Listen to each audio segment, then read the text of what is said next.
Assalamualaikum warahmatullahi wabarakatuh. Hamdan wa syukran lillah wassalatu wassalamu ala Rasulillah wa ala alihi wa sahbihi wa mawalah.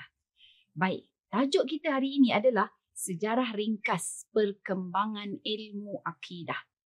Okey, tujuan untuk kita belajar sejarah ini adalah supaya kita lebih menghargai, lebih mensyukuri, lebih menjaga, lebih menghayati akidah, iaitulah kurniaan Allah Subhanahu wa taala.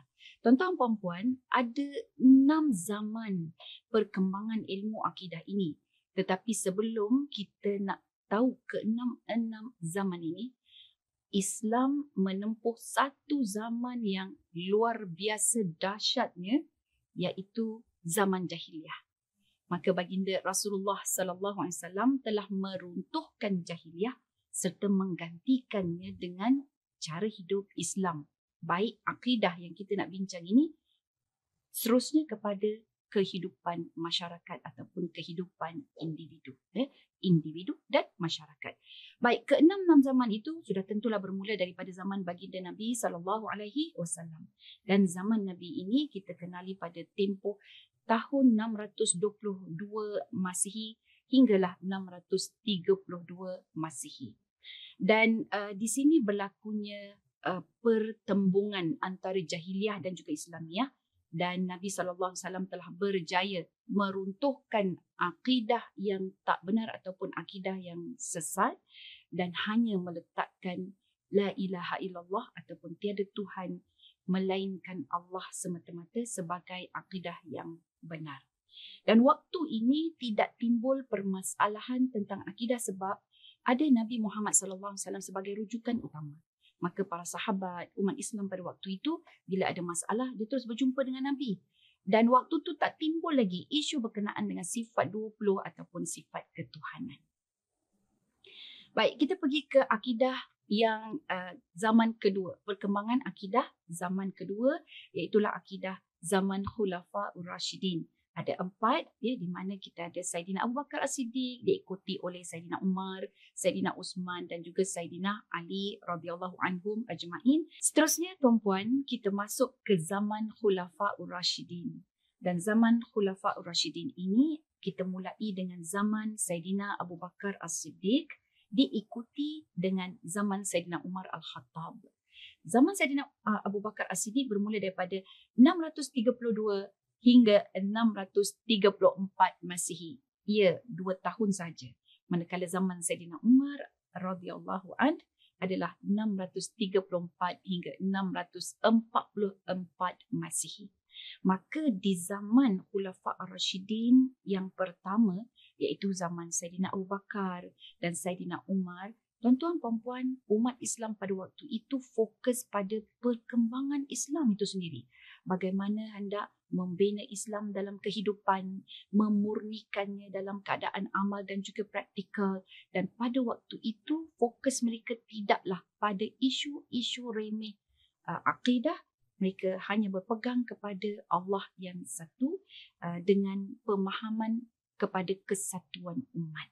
Baik, itu pada zaman Saidina Abu Bakar dan juga zaman Saidina Umar. Manakala kemudiannya diikuti pada zaman Saidina Uthman radhiyallahu an. Ini bermulalah situasi di mana berlaku gejolak ataupun pergolakan, perselisihan dalam kepimpinan ataupun dalam pemerintahan serta kekuasaan. Dan ini berlaku pada tahun 644 hingga 656 Masihi. So pada tempoh ini sehingga membawanya kepada terbunuhnya Saidina Uthman radhiyallahu an, maka waktu ini kepincangan berkaitan tentang pengurusan, pentadbiran, kepimpinan dan juga perpecahan mula berputik. Dan waktu ini jugalah terbukanya ruang mereka mentafsirkan, mentakwilkan nas-nas Al-Quran dan juga nas dalam hadis. Bermulalah satu zaman di mana mereka cuba untuk meyakinkan masyarakat untuk mengikuti kelompok-kelompok mereka. Zaman seterusnya adalah zaman yang keempat, iaitu zaman Saidina Ali radhiyallahu an yang mengambil tempoh daripada 656 Masehi hingga 661 Masehi, dan waktu ini berlakunya tamparan yang cukup hebat dalam akidah Islam kerana ternyata munculnya dua kumpulan ajaran yang kita boleh katakan ajaran yang sesat dan fahaman yang menyeleweng, iaitulah fahaman Syiah dan juga fahaman Khawarij. Dan ingat, ia berlaku daripada perebutan kepimpinan ataupun untuk mentaati pemimpin. Dan daripada situ mereka mempunyai dua kumpulan yang bergaduh, bertelingkah, berselisih faham menggunakan nas-nas dan juga hukum-hukum yang terdapat di dalam Al-Quran. Tuan-puan yang dikasihi, kita masuk ke zaman yang kelima, iaitu zaman akidah, zaman Umayyah. Akidah pada zaman Umayyah berlaku apabila ada wujudnya perdebatan-perdebatan. Lanjutan daripada zaman Saidina Ali itu, maka hujah, berdebat, pidato-pidato makin hangat, dan zaman inilah munculnya tentang isu-isu qadar ataupun tentang qada dan juga qadar, dan juga isu yang menafikan kudrat dan juga iradat manusia itu sendiri, yang ini difahami ataupun dipegang oleh kaum Jabariyah. Kalau yang mempersoalkan tentang qadar itu, kita panggil kumpulan tu Qadariyah.